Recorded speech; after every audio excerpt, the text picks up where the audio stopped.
আল্লাহ তাআলা ফেরেশতাদেরকে বারবার ডাক দিয়া বলবেন, জাহান্নামের সরদার মালিক, 100 বছর হয়ে যাচ্ছে জাহান্নামের দরওয়াজা বন্ধ করে দিয়েছি, তুমি খুঁজে দেখো না জাহান্নামের ভিতরে আমার কোন বান্দা আছেনি, যার ভিতর ঈমান ছিল, যার ভিতর ঈমান ছিল এমন কোন বান্দা আছে কিনা একটু দেখো। ফেরেশতা খুঁজতে থাকবে, জাহান্নামে কোথাও খুঁজে পাবেন আল্লাহ নাই, কাউকে খুঁজে পাচ্ছি না। আল্লাহ তাআলা বলবেন আবার দেখো। ফেরেশতা খুঁজতে খুঁজতে জাহান্নামের একেবারে নিচে গিয়ে, একেবারে নিচে, যার নিচে আর কিছু না এমন জায়গায় গিয়ে দেখবেন দুটা পাথরের চিপায় একটা রূহ পড়ে চিৎকার করে শুধু বলছে, ইয়া হান্নান ইয়া হান্নান ইয়া মান্নান, ইয়া হান্নান ইয়া মান্নান। দুটা পাথরের চিপায় পড়ে চিৎকার করে ডাক দিচ্ছে জাহান্নামের নিচে। ফেরেশতা আল্লাহ তাআলাকে ডাক দিয়া বলছেন, আল্লাহ তাআলা একটা রূহ চিৎকার করে করে ডাকছে। আল্লাহ বলবেন, এর অন্তরের ভিতরে সরিষার দানা পরিমাণ ঈমান ছিল, গুনাহ করেছে, নাফরমানি করেছে, আমার হক নষ্ট করেছে, আমি ক্ষমা করে দিয়েছি, তোমরা আমার বান্দাকে উঠাও, আমার বান্দাটাকে জাহান্নামের অতল গহ্বর থেকে উঠাইয়া জীবন নদীতে গোসল করাইয়া, পাক সাফ করাইয়া, হায়াতের সাগরে গোসল করাইয়া আমার বান্দাকে তোমরা জান্নাতের দিকে নিয়ে যাও। ওই সময় আল্লাহর বান্দা ডাক দিয়া বলবে, আল্লাহ তাআলা আমি আপনার জান্নাত চাই না, আপনি আমাকে জান্নাত দিবেন বলেছেন, আমি জান্নাত চাই না, আমাকে জাহান্নাম থেকে উঠাইয়া জাহান্নামের গর্তের পারে আমাকে রেখে দেন, জাহান্নামের গেট পর্যন্ত বসাইয়া দেন, আমাকে আর কিছু করা লাগবে না। আল্লাহ রাব্বুল ইজ্জত ওয়াল জালাল জানতে চাইলেন, গোলাম দীর্ঘ বৎসর থেকে আমার কাছে শুধু চিল্লাচ্ছ আর ডাকতেছো, কোনো জিনিস জীবনে আর চাইবা না, তোমাকে জাহান্নাম থেকে উঠাইয়া দিলে আর কোনো জিনিস চাইবা না, ও বান্দা তোমাকে কি জাহান্নামের উপরে উঠাইয়া দিলে চলবে? বান্দা জাহান্নামের উপরে উঠে গিয়েছে, ফেরেশতারা তাকে রেখে দিয়েছেন দীর্ঘদিন, এভাবেই চলে যাচ্ছে, আবার চিৎকার করে কান্না করবে আর বলবে, আল্লাহ তাআলা ও মুনিব আপনি দয়া করে জাহান্নামের নিচ থেকে আমাকে উঠালেন, জাহান্নামের গেট পর্যন্ত বসায় রেখে দিয়েছেন, আল্লাহ তাআলা ওখান থেকে জান্নাতের গেট দেখা যায়, জান্নাতের ভিতরে তোমার বান্দারা ঘুরে আমি দেখতে পাই, আল্লাহ তোমার কাছে জীবনে আর কিছুই চাইব না, তুমি কি আমাকে একটু জান্নাতের গেটের কাছাকাছি নিয়ে দিবা, আমাকে তুমি জান্নাতের কাছ পর্যন্ত পৌঁছায়া দাও, আমি ওখানে বসে বসে বসে বসে বাকি সময়টুকুন কাটাইয়া দিতে চাই। আল্লাহ তাআলা বলবেন, বান্দারে এটাই কিন্তু তোমার চাওয়া শেষ, আর চাইতে পারবা না, তোমার অন্তরের ভিতরে সরিষার দানা পরিমাণ নেক আমল ছিল, রব তোমাকে জাহান্নাম থেকে উঠে দিয়েছি, এরপরে তুমি চাইলা জান্নাতের কাছাকাছি গেট পর্যন্ত পৌঁছে দিলাম, যাও। ওখানে তাকে পৌঁছে দেওয়া হলো, জান্নাতের গেট যখন খুলে দেওয়া হয়, জান্নাতের নিয়ামতের সুবাসগুলো তার বডিতে লাগে, আল্লাহু আকবার বলেন, তার বডিতে জান্নাতের সুবাস লাগতে থাকে, জান্নাতের নিয়ামতগুলো লেগে যায়, জান্নাতের ভিতরে তাকায়া দেখে তার কত বন্ধু দুনিয়ার জমিনে ঠিক মতো সালাত পড়েছে, সে ঠাট্টা বিদ্রুপ করেছে, সে তার পাশের দোকানি নামাজ পড়ার কারণে আজকে জান্নাতি, তার ঘরের পাশের লোকটা গরিব ছিল, 3 বেলা খেতে পারতো না, আজকে জান্নাতি, আর তিনি দুনিয়ার জমিনে কোটি টাকার দালানে ঘুমাইছেন, আজকে জাহান্নামী। তাকাইয়া দেখতেছে কত গরিব মানুষ জান্নাতে ঘুরে, তার সহপাঠী কত বিজনেসম্যান জান্নাতে ঘুরে, সে জাহান্নাম থেকে উঠে আসছে, জান্নাতের গেটে বসে বসে কান্দে। আল্লাহ রাব্বুল ইজ্জত ওয়াল জালাল ডাক দিয়া বলছেন, বান্দা এবার কান্না করো, ব্যাপার কি? গোলাম ডাক দিয়া বলছে, আল্লাহ তাআলা আমি কান্না করি শুধু আপনার জন্যে, আমার জন্যে কান্না করো কেন? আয় আল্লাহ তাআলা এই জন্যে কান্না করি, আমি তো গুনাহগার, আপনার নাম তো আজিজুল গফফার। আয় আল্লাহ তাআলা আপনি আমাকে জাহান্নাম থেকে উঠিয়ে দিয়েছেন, জান্নাতের গেট পর্যন্ত পৌঁছে দিয়েছেন। আয় আল্লাহ তাআলা এত কিছু আপনি আমাকে করে দিয়েছেন, আমি জীবনে আর কোনো জিনিস চাইব না। আল্লাহ রাব্বুল ইজ্জত ওয়াল জালাল বলছেন, তুমি তো বারবার বলতো চাইবা না, আবার চাও।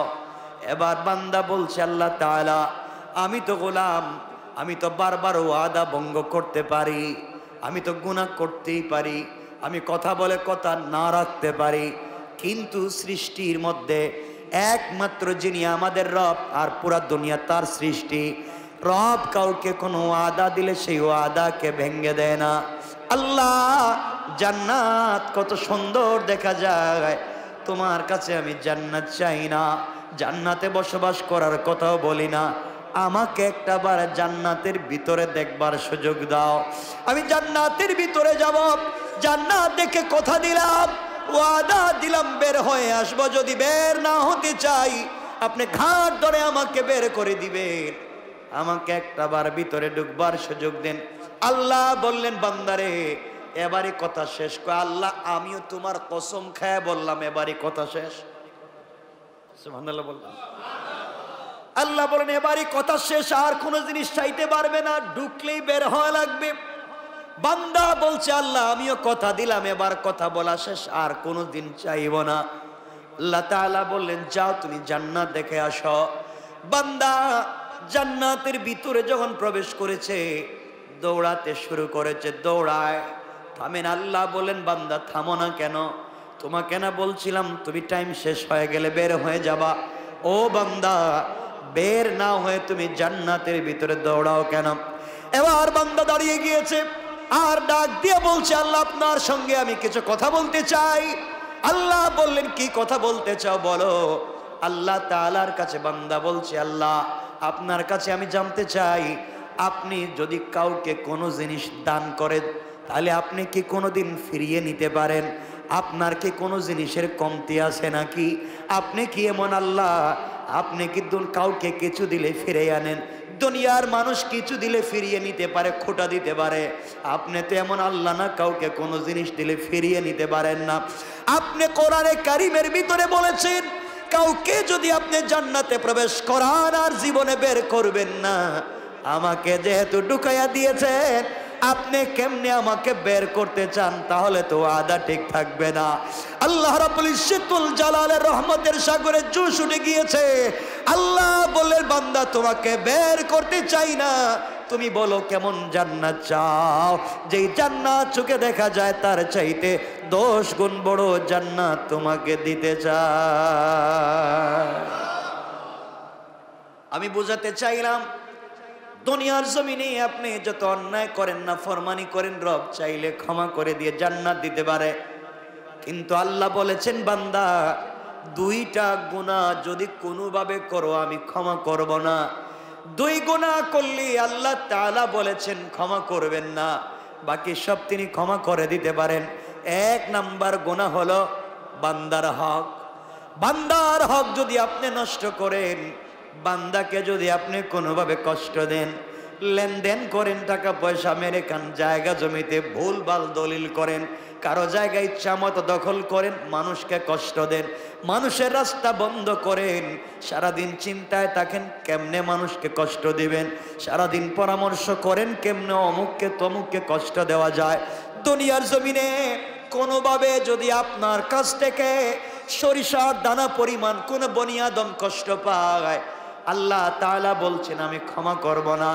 এই বিচার আমার কাছে নাই, সে বদলা যদি নিতে চায়, সে ক্ষমা না করা পর্যন্ত আমি তোমাকে ক্ষমা করব না।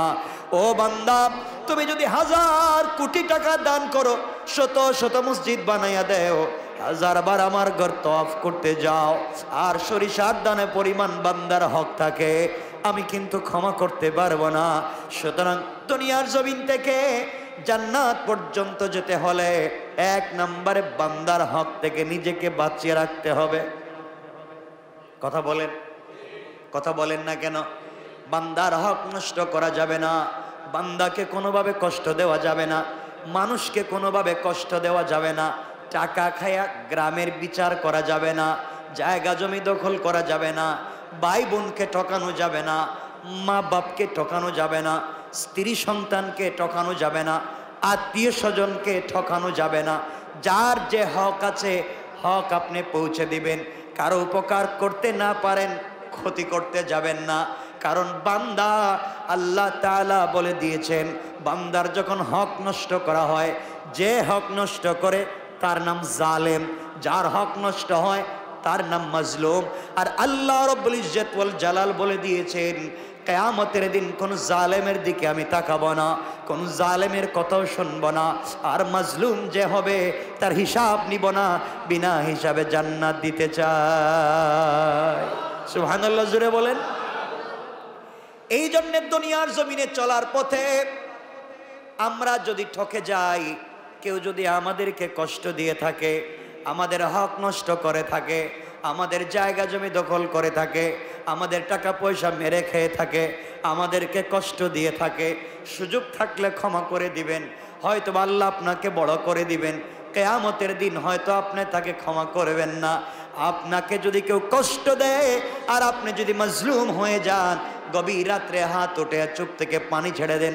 আল্লাহ রাব্বুল ইজ্জত ওয়াল জালাল বলেছেন, কোন জিনিস দিয়া আমার তখত তৌসকে, আমার আরশে আজিমকে কাঁপানো যায় না, কিন্তু মাজলুমের চোখ থেকে 1 ফোঁটা পানি পড়ে গেলে আমার পুরা আরশ যেন কেঁপে যায়।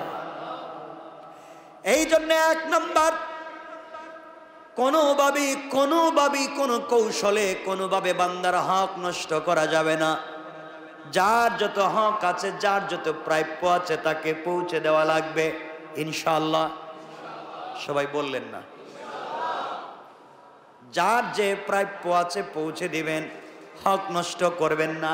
আপনি বড় মানুষ, আপনি এলাকার বড় মানুষ, আপনি বাড়ির বড় ভাই, আপনি জায়গা জমি নিজের নামে নামজারি করালেন, প্রিন্ট করালেন, দলিল করলেন, বুয়া বানালেন, আপনি জায়গা জমি দখল করলেন, সব বাড়িতে থাকবে, সব দুনিয়ায় থাকবে, আপনাকে কিয়ামতের দিন হিসাব দেওয়া লাগবে। এই জন্যে এগুলা সব ভুলে যান, মানুষকে কষ্ট দেওয়া যাবে না। আজকাল গ্রামগঞ্জে দেখবেন মানুষকে, বা ঢাকা শহরেও দেখবেন মানুষকে যারা কষ্ট দেয়, মানুষের হক যারা মেরে খায়, ইন্তেকালের সময় কিন্তু তাদের বহুত কষ্ট হয়। কথা বলে, এটা বহুত কষ্ট। মানুষের হক নষ্ট করলে মরার সময় কষ্ট হবে। তাহলে 1 নাম্বার, বান্দার হক নষ্ট করা যাবে, বলেন না যাবে। 2 নাম্বার, শিরিক করা যাবে না। আল্লাহ রাব্বুল ইজ্জত ওয়াল জালাল বলেছেন, ইন্নাহু মাইয়ুশরিক বিল্লাহ ফাকাদ হারামাল্লাহু আলাইহিল জান্নাহ ওয়া মাওয়াহুন নার। আল্লাহ রাব্বুল ইজ্জত ওয়াল জালাল বলে দিয়েছেন, যারা আমি আল্লাহর সঙ্গে শরীক করলো, হারামাল্লাহু আলাইহিল জান্নাহ, তার জন্য জান্নাত একেবারে হারাম। ওয়া মাওয়াহুন নার, তার অরিজিনাল ঠিকানা জাহান্নাম। ওয়া মা লিয-যালিমিনা মিন আনসার, কিয়ামতের দিনে কেউ তাকে সাহায্য করতে পারবে না। তাহলে বোঝা গেল, শিরিক করলে অরিজিনাল ঠিকানা জাহান্নাম, পাবলিকের হক মেরে খাইলে অরিজিনাল ঠিকানা, বলেন কেউ মাফ দিবে? কেউ মাফ করাবে? আল্লাহ মাফ দিবেন, শিরিক মাফ হবে না। মানুষের হক মাফ হবে, মাফ করাতে চাইলে দুনিয়ায় মৃত্যুর আগে যার হক নষ্ট করছেন তার হক তাকে পৌঁছে দেন। আপনারা মনে করছেন আস্তাগফিরুল্লাহ আস্তাগফিরুল্লাহ আস্তাগফিরুল্লাহ, এটার নাম মনে হয় তওবা। এটা তো ভুয়া জিনিস। পাবলিক রে মাইরা খাইয়া সারাদিন আস্তাগফিরুল্লাহ বলে কোনো সওয়াব নাই। পাবলিক রে ঠকাইয়া রাত দিন আস্তাগফিরুল্লাহ বলার মধ্যে কোনো সওয়াব, বলেন কোনো সওয়াব? তওবা হচ্ছে যার যে হক তার কাছে হক পৌঁছে দেওয়া, এটার নাম তওবা। কথা বুঝতে পেরেছেন? এজন্য যারা কলেজে পড়েন, ইউনিভার্সিটিতে পড়েন, আপনি ইউনিভার্সিটির কাছাকাছি কত ক্যান্টিন আছে, আপনি কত সিঙ্গারা সমোসা খাইছেন, কত রং চা খাইছেন। আঙ্কেল বিল দিমুনে, এই যে দিমুনে বলছিলেন আর নাই, হয় না এগুলা? আমরাও তো পড়ে আসছি। বিকালে নাস্তার টাইমে চা খাইছেন দিমুনে, আগামী মাসে আব্বা টাকা পাঠাইলে কই? হয়তো আপনি এখান থেকে চলে গিয়েছেন, অন্য জায়গায় চাকরি নিয়েছেন, আপনি সব ভুলে গিয়েছেন, হয় না এগুলা? আপনি এখানে একটা বাসা ভাড়া নিয়েছেন, এক মুদি দোকান থেকে আপনি হয়তো কোনো জিনিস 2, 4, 5, 10, 20 টাকা নিয়েছেন, ভুলে গিয়েছেন। এই যে হক, মাফ হওয়ার কোনো সম্ভাবনা নাই, কোনো সম্ভাবনা নাই। ওটা আল্লাহর খাতায় লেখা আছে, কিয়ামতের দিন বাইর করে দিবেন। বলবেন ইকরা কিতাবাকা, পড়ো তোমার এই কিতাব, কাফা বিনাফসিকাল ইয়াওমা আলাইকা হাসিবা। যা করে আসছিলা পিছনে, এই যে দিলাম, পড়ে পড়ে দেখো ঠিক আছে নি। এখন ওই সিঙ্গারা সমোসার হিসাব দেওয়া লাগবে, ওই রংচার হিসাব দেওয়া লাগবে। এজন্যে আমরা এগুলো দেখবো। আমরা চাকরির সুবাদে বিভিন্ন জায়গায় বসি, আমরা ঋণ করি, আমরা টাকা পয়সা দোকান থেকে কিছু খাই, হয়তো টাকা দেই না। এরপরে দেখবেন রিক্সাওয়ালারে আমরা ভাঙতি দেওয়ার সময় বলি, ভাই এই টাকাটা নেন, 2 টাকা ভাঙতি নেই, অন্য দিন। আচ্ছা অন্য দিন কি রিক্সাওয়ালারে পাওয়ার সম্ভাবনা আছে? তো বলেন তো, আপনারা তো বলেনি যে অন্য দিন যদি দিমুনে বাড়াইয়া, বলেন না কথাগুলো অনেকে, অন্য দিন দিবেন বাড়াইয়া, তো অন্য দিন পাইলে নেড়ে দিবেন। এটা করবেন না। পাবলিকের হক বড় সেনসিটিভ ব্যাপার। কোনো তাহাজ্জুদে কাজ হবে না, কোনো সাজদায় কাজ হবে না, কোনোভাবেই কাজ হবে না, এগুলো মাফ নিতে হয়। এজন্য আল্লাহর ওয়াস্তে আমরা কোনোভাবেই বান্দার হক নষ্ট করব, সবাই বলেন না, নষ্ট করব, শিরিক করব, এই 2টা জিনিস মাথায় রাখবেন। রাসূল বলছেন তোমরা আমাকে 2 জিনিসের গ্যারান্টি দাও। এই হাদিসে আল্লাহ রসুল বলছেন তোমরা আমাকে 2 জিনিসের গ্যারান্টি দাও। একটা হচ্ছে বান্দার হক মেরে খাবা না, আল্লাহর সঙ্গে শিরিক করবা না, আমি তোমাদেরকে জান্নাতের গ্যারান্টি দিলাম। অন্য হাদিসে বলেছেন তোমরা তোমাদের মুখকে হেফাজত করো, লজ্জাস্থানের হেফাজত করো, আমি তোমাদেরকে জান্নাতের গ্যারান্টি দিলাম। তে আমরা এখানে শুধু আমি এতটুকুন বলছি, আমরা বান্দার হক নষ্ট করব না, আর কথা বলেন না, শিরিক বুঝেন তো, আল্লাহর সাথে শরিক করা, অংশীদার বানানো, মত মনে করা, আমরা এগুলো করব না। দোকান না খুললে পেট চলবে না, ছেলে বিদেশ থেকে টাকা না পাঠালে আমার চলবে না। ছেলে যখন বিদেশে ছিল না, চলতো না আপনার? কথা বলেন না কেন?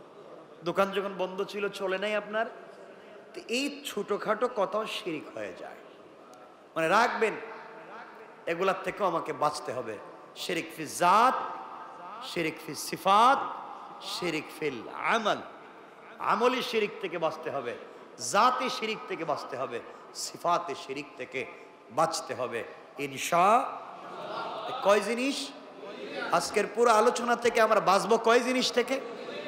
1, বান্দার নষ্ট করা যাবে। 2, শিরিক করা যাবে। আপনি নামাজ পড়েননি, আল্লাহর কাছে জবাব দিবেন। রোজা রাখেননি, আল্লাহর কাছে জবাব দিবেন। হজ করেননি, আল্লাহর কাছে জবাব দিবেন। আল্লাহ চাইলে ক্ষমা তো করে দিতে পারেন। একজন রোজা রাখে নাই, হজ করে নাই, যাকাত দেয় নাই, কুরবানি করে নাই, কিচ্ছু করে নাই, কিন্তু মরার আগে হয়তো এমন ছোট 1 সেকেন্ডের কোনো একটা আমল করছে, আল্লাহর কাছে এটা ভাল লাগছে।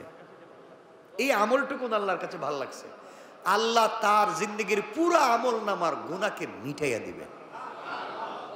ইল্লা শিরিক করলে ওটা থাকবে, ওটা মিটবে না। পাবলিকের হক নষ্ট করলে ওটা থাকবে, ওটা মিটবে না। এজন্য আমরা এই 2 জিনিস থেকে নিজেকে বাঁচাবো। সবাই বলেন ইনশাআল্লাহ। আল্লাহ আমাদের কবুল করো, আমিন।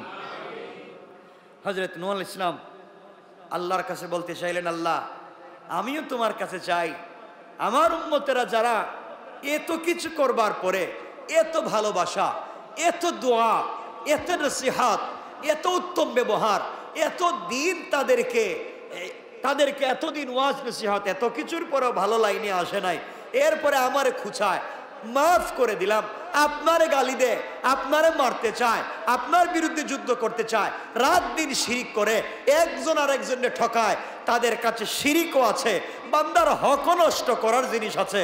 আল্লাহ এই দুই জিনিস দিয়ে তারা ভরে গিয়েছে, এদেরকে তুমি দুনিয়ার জমিনে রেহাই দিবেন? কে দোয়া করছেন?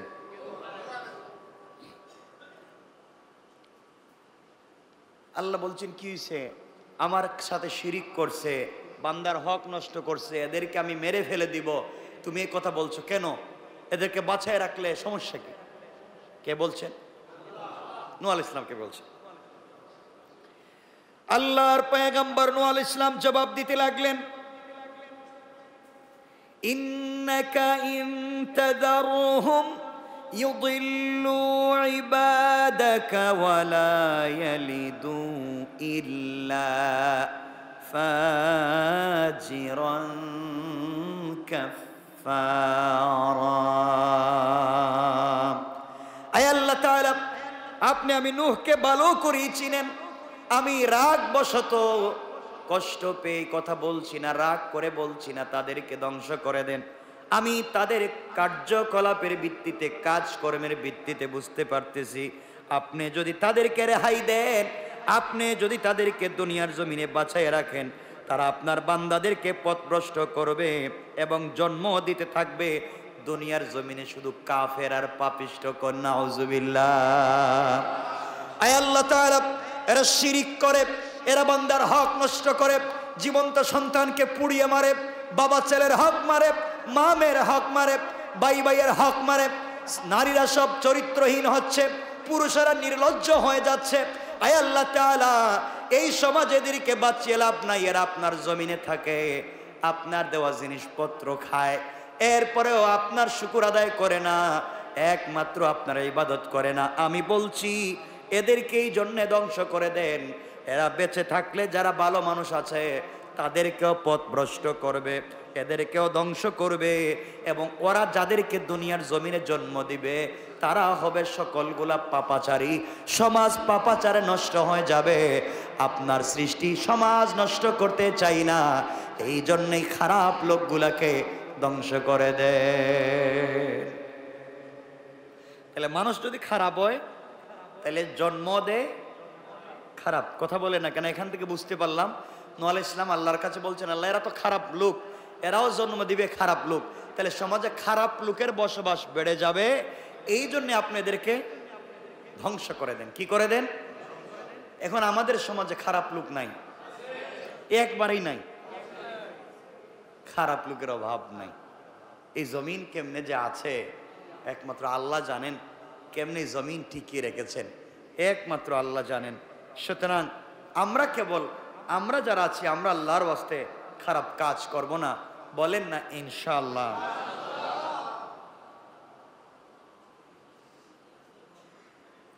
এরপরে হযরত নূহ আলাইহিস সালাম বলছেন, আল্লাহ আমি যে বললাম সবগুলারে ধ্বংস করে দেন, তাই বলে যদি একবারে ভালো মানুষের ধ্বংস করতে শুরু করেন, আমি যে বলছি সবগুলারে মাইরে ফেলান, এখন যদি এর ভিতর দিয়ে ভালো মানুষও বিপদে পড়ে যায় তাইলে তো ঝামেলা। হযরত নূহ আলাইহিস সালাম আবার আল্লাহর কাছে দোয়া করলেন। আল্লাহর কাছে দোয়া করে বলছেন, আল্লাহ তাআলা রব্বি গফিরলি ওয়ালি ওয়ালিদাইয়া ওয়ালিমান দাখালা বাইতিয়া মুমিনান ওয়ালিল মুমিনিনা ওয়াল মুমিনাতি ওয়ালা তাজিদিজ জালিমিনা ইল্লা তাবারা। হযরত নূহ আলাইহিস সালাম বলতে লাগলেন, হে আমার পালনকর্তা, আপনি আমাকে, আমার পিতামাতাকে, যারা মুমিন হয়ে আমার গৃহে প্রবেশ করবে তাদেরকে, এবং মুমিন পুরুষ এবং মুমিন নারীদেরকে ক্ষমা করুন, এবং জালেমদেরকে, শুধুমাত্র কেবলমাত্র জালেমদেরকে ধ্বংস করুন। আগে দোয়া করেছেন সবগুলারে ধ্বংস করে দেন। আল্লাহ তাআলা এখন চিন্তা করলেন, নূহ আলাইহিস সালাম আমার কথা যদি আল্লাহ সবাইরে ধ্বংস করে দেয়, মুমিন মুমিনাতরাও যদি মেরে ফেলে। আবার তিনি পরিষ্কার করে বুঝাইয়া বুঝাইয়া দোয়া করলেন বাচ্চাদের মতো। বাচ্চা যখন বাবার কাছে কোনো জিনিস চায়, বাবা বলেন বুঝি নাই, এ সুন্দর করে বুঝাইয়া তার নিজের ভাঙ্গা ভাষা দিয়ে বুঝাতে চায়। আল্লাহ রাব্বুল ইজ্জতুল জালালকে এবার নূহ আলাইহিস সালাম বুঝালেন, হে আমার পালনকর্তা রব্বি, হে আমার পালনকর্তা, আমি বলতে চাইলাম আপনি আমাকে, আমার পিতামাতাকে, যারা মুমিন হয়ে আমার গৃহে প্রবেশ করবে তাদেরকে, আমার ছেলে মুমিন হয়ে আমার গৃহে প্রবেশ করতে পারে নাই, তাকে বাঁচাবার কথা আমি বলছি না। যারা মুমিন হয়ে আমার গৃহে আসবে আপনি তাদেরকে বাঁচান। এখান থেকে নূহ আলাইহিস সালাম বুঝাতে চাইলেন ঘরের ভিতরে যারা মুমিন থাকবে না, নিজের ঘরে বসবাস করবে, নিজের প্লেটে খাইবে, নিজের টেবিলে খাইবে, এক ঘরে ঘুমাবে, এক বিছানায় থাকবে, কিন্তু মুমিন হবে না। নূহ আলাইহিস সালাম তাদের পক্ষে আছেন। তাহলে বুঝাতে চাইলেন আল্লাহ তাআলা, ওয়ালিমান দাখালা বাইতিয়া মুমিনা, যারা আমার ঘরে মুমিন হয়ে প্রবেশ করবে তাদেরকে বাঁচান। আল্লাহ আপনি আমাকে, আল্লাহ তাআলা আপনি আমাকে, আমার মা বাপকে, যারা মুমিন হয়ে আমার গৃহে প্রবেশ করবে তাদেরকে, এবং মুমিন পুরুষ মুমিন নারীদেরকে আপনি ক্ষমা করে দেন, আর ধ্বংস করেন শুধু ওয়ালা তাজিদিজ জালিমিনা ইল্লা তাবারা। আয় আল্লাহ, ধ্বংস যদি করে দিতে হয় একমাত্র জালেমদেরকে কেবল ধ্বংস করে দেন, বলেন নাউজুবিল্লাহ। তাহলে আমরা আলোচনার শুরুতে বলছিলাম যদি কেউ জালেম হয়ে যায় আল্লাহ বলছেন তাদের সাথে কোনো সম্পর্ক কিয়ামতের দিন নাই। নূহ আলাইহিস সালাম এখানে দোয়া করতেছেন, আল্লাহ ধ্বংসই যদি করতে হয় সব জালেমরে ধ্বংস করো। আমরাও দোয়া করি, আল্লাহ ধ্বংসই যদি করতে হয় যারা আমাদের গৃহে মুমিন হয়ে ঢুকবে, যারা মুমিন মুমিনাত হয়ে সমাজে বসবাস করবে, আল্লাহ তুমি তাদেরকে বাঁচাইয়া রাখো, জান্নাত তাদেরকে ওয়াজিব করো, আর দুনিয়া যারা জালেম হবে তুমি ধ্বংস করো। ঠিক না? আমিন বলেন সবাই, আমিন বলেন। আমরাও জালেম থেকে বেঁচে থাকতে চাই, আল্লাহ আমাদেরকে হেফাজত করুক, বলেন আমিন। এটা হচ্ছে সূরা নূহের শেষ আয়াতগুলোর অনুবাদ। এরপর থেকে আল্লাহ তাআলা সূরা জিন শুরু করবেন, কুল উহিয়া ইলাইয়া বলে আল্লাহ তাআলা আর একটা সূরা শুরু করতে যাচ্ছেন। এখানে অনেকগুলো লম্বা চৌড়া কথা আছে, আমরা সবগুলা কথায় যেতে পারবো না। সুতরাং আসুন, এখন আপনারা আমাকে বলতে পারেন, আমাদের সময় কমে গিয়েছে, আপনারা আমাকে বলতে পারেন হুজুর ঠিক আছে আমরা মানলাম যে আমরা তো অনেক সময় পাবলিকের হক নষ্ট করে ফেলেছি, আমরা হয়তো কার দোকান থেকে 2-4 টাকা খাইছি, টাকা দিতে পারি নাই, হয়তো 502 টাকা বিল হয়েছে, 500 টাকা দিছি, বলছে আরেকদিন এসে 2 টাকা দিয়ে যাব, হয় না এগুলা? আর যাইও নাই দেইও নাই, গেছি হয়তো মনে নাই, এগুলা কি হয়? এখন আমরা এগুলোর থেকে বাঁচবো কেমনে? সব ভুলে গিয়েছি, যার কাছ থেকে আনছি হয়তো সে মরে গিয়েছে, অথবা আমি এলাকা ছেড়ে দিয়েছি, অথবা তার আত্মীয় স্বজনকে চিনি না। আমি তো এই হক থেকে বাঁচতে চাই, আমি তো এই হক থেকে বাঁচতে চাই। এখন আপনি আমি কি করব বলেন তো? কেমনে বাঁচবো? আল্লাহ রাব্বুল ইজ্জতুল জালাল বলছেন, বান্দা যদি তার সন্তান থাকে, তার ব্লাড সম্পর্কের কেউ থাকে, তার কাছে ক্ষমা চাও, সে যেন ক্ষমা করে, আর তার গুরুস্থানে গিয়ে ক্ষমা চাও, সে যেন ক্ষমা করে। আর যদি মনে করো ক্ষমা হচ্ছে না, তবে তুমি যেই পরিমাণ টাকা, যেই পরিমাণ সম্পদ একজনের তোমার কাছে আছে, ওই পরিমাণ তুমি সাদাকায়ে জারিয়া করে দাও, আল্লাহর রাস্তায় তুমি দান করে দাও। আল্লাহর রাস্তায় যদি তুমি দান করে দিতে পারো, ওই সম্পত্তি সাদাকা হতে কিয়ামত পর্যন্ত সওয়াব বাড়তে বাড়তে বাড়তে বাড়তে বিশাল ওহদ পাহাড় পরিমাণ হয়ে যাবে। কিয়ামতের দিন ওই বান্দা দেখবে এত সওয়াব, আল্লাহকে বলবে, আল্লাহ এই সওয়াব তো আমি করি নাই, এত সওয়াব কোথায় পেলাম?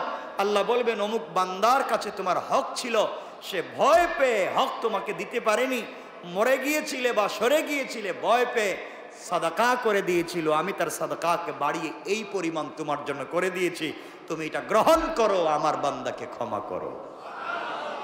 আল্লাহ যদি কারো ব্যাপারে ওকিল হইয়া কারো কাছে বলেন ক্ষমা করো, কারো ক্ষমতা আছে? ক্ষমা না করে পারে? কথা বলেন পারবে? তাহলে এই জায়গা পর্যন্ত যেতে হলে আমাদেরকে সাদাকায়ে জারিয়া করে যেতে হবে। সাদাকায়ে জারিয়া, সাদাকায়ে জারিয়া তো বুঝেনি, দাওয়াত করে মানুষের খাওয়াইয়া দিলেন নাকি? সাদাকায়ে জারিয়া হলো কিয়ামত পর্যন্ত চালু থাকে। মানুষকে একটা টিউবওয়েলের ব্যবস্থা করে দেন। একটা মাদ্রাসার একবারে নিচের কাজ হচ্ছে, মসজিদের নিচের কাজ হচ্ছে, একবারে নিচের এই যে পিলারের কাজ হচ্ছে, উপরের নিচে ছাদের কাজ হচ্ছে, দিয়ে দেন। এখানে আবার সাদকা দেওয়ার কথা বলতেছি না, মানে দান খয়রাতের কথা বলছে। মসজিদে তো তোর সাদকা দিলে চলবে? মসজিদে কি আল্লাহ সাদকা নিব? আল্লাহ ঠেকছে তো আপনার আমার কাছে যে আল্লাহ সাদকার দরকার? ভালো টাকা আল্লাহকে দিতে হবে। মাদ্রাসায় আপনি সাদাকা টাকা দান করে দিলেন, মাদ্রাসায় নিচের কাজ হচ্ছে, একটা টিউবওয়েলের কাজ হচ্ছে, অথবা কোনো মাদ্রাসায় হাদিসের কিতাব বুখারী, মুসলিম, তিরমিজি দিয়ে দিলেন। ওই কিতাবগুলো ছাত্ররা কিয়ামত পর্যন্ত পড়বে, কারণ এবছর যারা পড়ছে এরা চলে যাবে, পরের বছর যারা আসবে এরা পড়বে, পরের বছর যারা আসবে এরা পড়বে, এবার কিয়ামত পর্যন্ত পড়তে থাকবে, আর সওয়াব অ্যাকাউন্টে জমা হতে থাকবে, আর এই সওয়াবের মাধ্যমে আপনি আমি বেঁচে যাব ইনশাআল্লাহ। একটা বাচ্চাকে হাফেজ বানাইয়া যান। আপনি আমি নিজের বাচ্চাকে হাফেজ বানাতে পারলাম না, আমরা অন্যের বাচ্চাকে হাফেজ বানাবো নিজের টাকায়। এটা নাম সাদকায়ে জারিয়া। কথা বুঝতে পেরেছেন? অন্যের বাচ্চাকে হাফেজ বানিয়ে যাব। একটা মাদ্রাসায় কাজ করে দিয়ে গেলাম, এতিমখানায় দিয়ে গেলাম, মানে দাতব্য সংস্থাগুলোতে যেখানে দিলে হয় এমন জায়গায় আমরা দান করলাম। বিশেষ করে টিউবওয়েল, পানির ব্যবস্থা করলাম, মানুষের রাস্তাঘাটের ব্যবস্থা করলাম, রাস্তায় ফলের গাছ লাগাই দিলাম। কথা বুঝতে পেরেছেন? এগুলো হচ্ছে সাদকায়ে জারিয়া। একজন গরিব মানুষ, ঘরে থাকবার জায়গা নেই, তার একটা ঘর বানাবার ব্যবস্থা করে দিলেন। একজন মানুষ ক্যান্সারে আক্রান্ত, বড় রোগে আক্রান্ত, হসপিটালে ভর্তি, টাকা পয়সা নেই, তারা একটু সহযোগিতা করলেন। কথা কি বুঝতে পেরেছেন আপনারা? এগুলো আপনারা দিবেন। এগুলা দিলে হবে কি? হজরতে আলী রাদিয়াল্লাহু তাআলা আনহু, আলী রাদিয়াল্লাহু তাআলা আনহু বারবার বলতেন, এই দুনিয়ার জমিনে আমি এক সময় না খেয়ে থাকতাম। এই দুনিয়ার জমিনে এক সময় আমি না খেয়ে থাকতাম, আমার খাবার ছিল না। আর হজরতে আলী রাদিয়াল্লাহু তাআলা আনহু বলেন যে এই সমাজে এমন হয়েছে যে আমি এই দুনিয়ার জমিনে প্রত্যেক মাসে 4000 দিনার দিরহাম দান করার মতো তৌফিক আল্লাহ আমাকে এখন দিয়েছেন। কেমনে দিলেন ওগুলো আমরা আগামী সপ্তাহে আলোচনা করব, যদি আল্লাহ আমাদেরকে সুযোগ দেন, তৌফিক দেন। এজন্য আমরা সুযোগ বুঝে আমরা দান খায়রাত করব ইনশাআল্লাহ। বলেন না ইনশাআল্লাহ? যে যেভাবে পারেন দান খয়রাত করবেন, সাদাকা করবেন, নিজেকে বাঁচাবার চেষ্টা করবেন। কারণ ভুল তো মানুষের হয়, কখন কার হক কোন দিকে কেমনে চলে আসছে বলতে পারেন না। আর জানাশোনা থাকলে মানুষের হক মানুষকে দিয়ে দিবেন, আর বেশি বেশি করে তওবা করবেন, ইস্তেগফার করবেন, শিরিক থেকে বাঁচবার চেষ্টা করবেন। আল্লাহ তাআলা আমাদের সবাইকে কবুল করুক। সবাই বলেন আমিন।